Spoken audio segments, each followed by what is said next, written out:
On parle, dans le sillage de votre réponse, on parle d'une crise gouvernementale.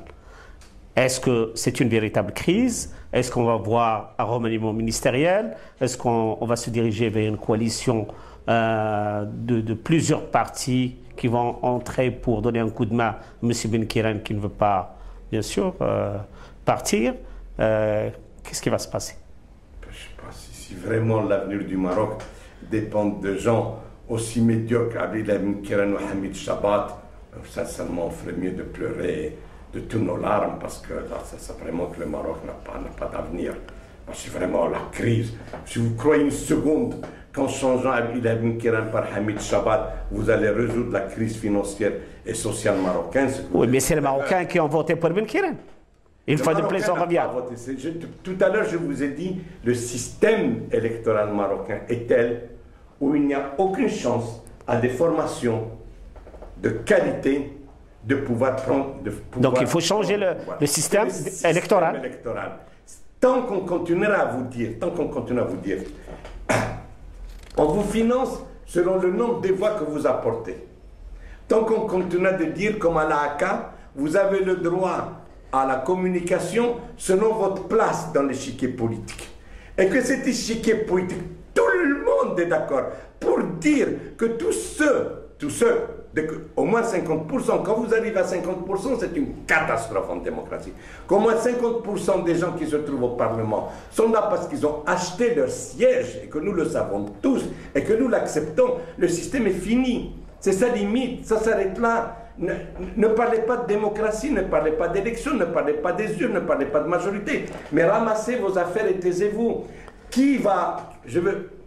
Le Marocain d'aujourd'hui ne va pas voter. Savez-vous pourquoi? Pourquoi? Parce qu'il a peur que son voisin le voie se cheminer vers un bureau de vote. Car le voisin va dire, ce type-là, Karim, mon voisin, je l'ai vu voter. Et dans la ruelle, cela veut dire que c'est un corrompu.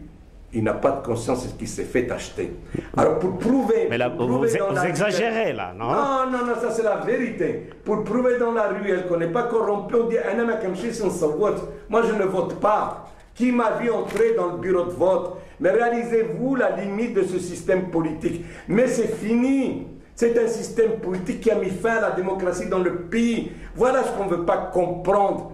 On ne veut pas comprendre que quand le Maroc sortit gagnant du printemps arabe, il fallait dissoudre le gouvernement, il fallait dissoudre les deux chambres, il fallait mettre une forme, il fallait le vide, il fallait que Sa Majesté prenne en main la situation au risque, bien sûr, de se faire traiter de ce qu'il aurait été traité par l'opinion publique internationale, qui s'est accaparé les pouvoirs. Il fallait mettre un terme au système politique, raser et commencer à zéro. Tout le monde sur pied d'égalité, même dépenses pour tout le monde, même temps de parole, discuter des programmes. Et puis il fallait pas faire vite, il fallait pas faire ça avec cette vitesse-là. Il fallait prendre 2 ou 3 mois pour que les gens expliquent ce qu'ils ont dans le ventre, ce qu'ils ont dans la tête, ce qu'ils ont comme projet, qu'on les analyse, qu'on les discute, qu'il y ait des tables rondes, qu'il y ait des grands débats nationaux, pour que quelque chose de nouveau ressurgisse, pour qu'on refasse confiance dans la politique,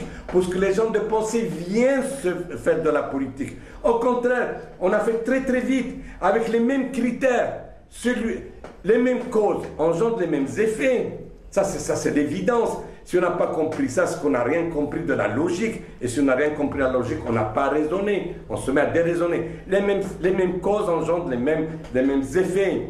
Il n'y a rien à dire. Si vous m'appelez les mêmes corrupteurs dans les élections, vous aurez le même résultat. Or, au Maroc, ce n'est pas possible. Vous ne pouvez pas sortir le Maroc du marasme si vous n'avez pas des programmes géants, si vous n'avez pas des gens capables de convaincre l'univers entier, le monde entier, qu'il faut faire la liaison fixe entre Tanger et Tarifa, avec les milliards de dollars que ça nécessite, avec l'emploi de toute l'ingénierie de l'univers, avec tous les ingénieurs japonais, allemands, européens, américains, canadiens, avec toute la manne d'argent arabe qu'ils font, ou japonais ou chinois s'ils le font, pour créer un grand projet de liaison fixe qui d'abord non seulement va aider le Maroc à se développer, mais risque de résoudre la crise espagnole du sous-emploi et la crise financière de l'Union européenne,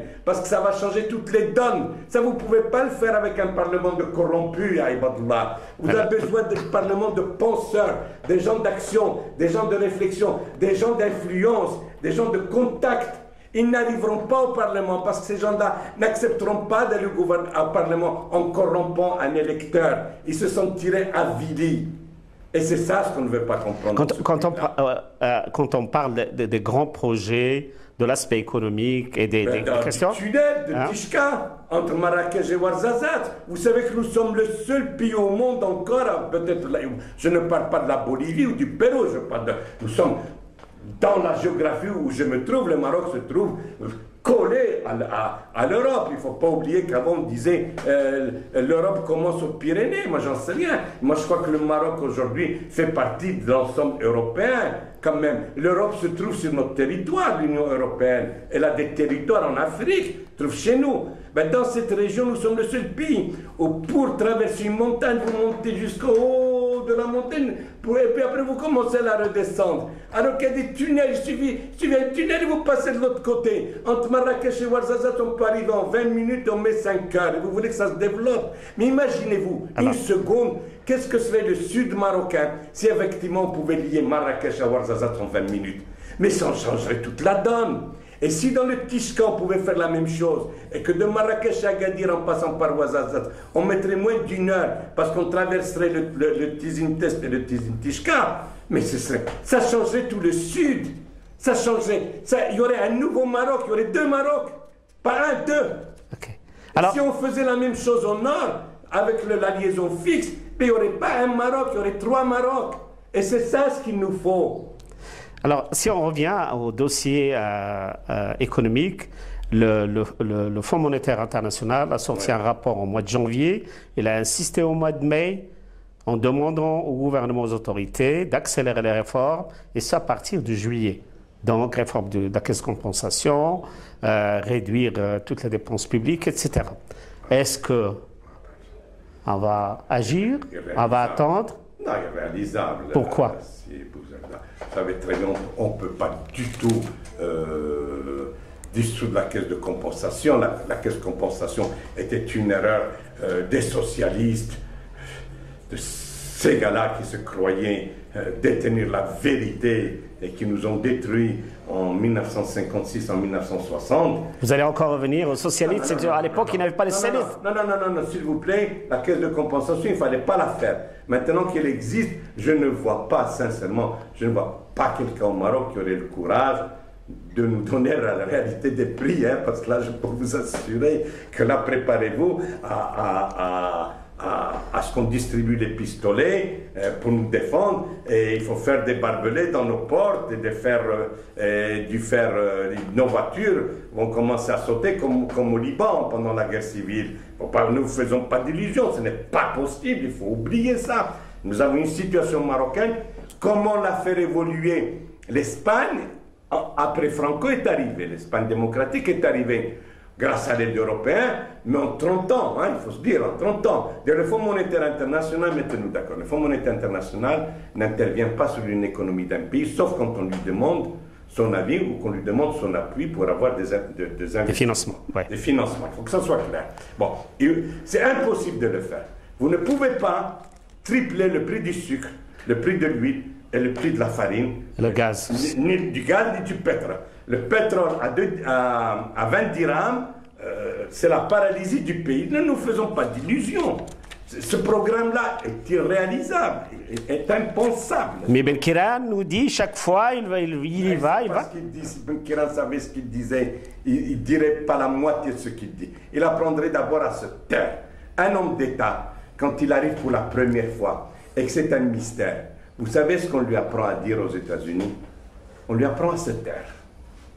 À travailler, à se taire. On lui dit, voilà, on va vous donner un staff de gens qui vont penser pour vous. Vous allez vous taire.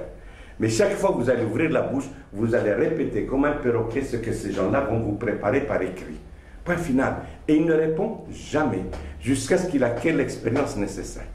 Bon, Benkira, le seul conseil que je peux lui donner, c'est qu'il apprenne à se taire. Parce qu'il dit des bêtises du matin jusqu'au soir et que la gestion d'un pays, c'est pas une blague. C'est pas un café comédie, ce n'est pas, comme on dit ça, un café où on raconte des blagues, où on danse, on fait de la musique. Mais chez nous, c'est pas jamais un final. Un État est un État, s'il vous plaît. Sérieux. Il faut être sérieux dans la vie. Ce qu'il dit, par exemple, l'histoire des chômeurs, quelle honte ce qui se passe dans cette histoire-là des chômeurs.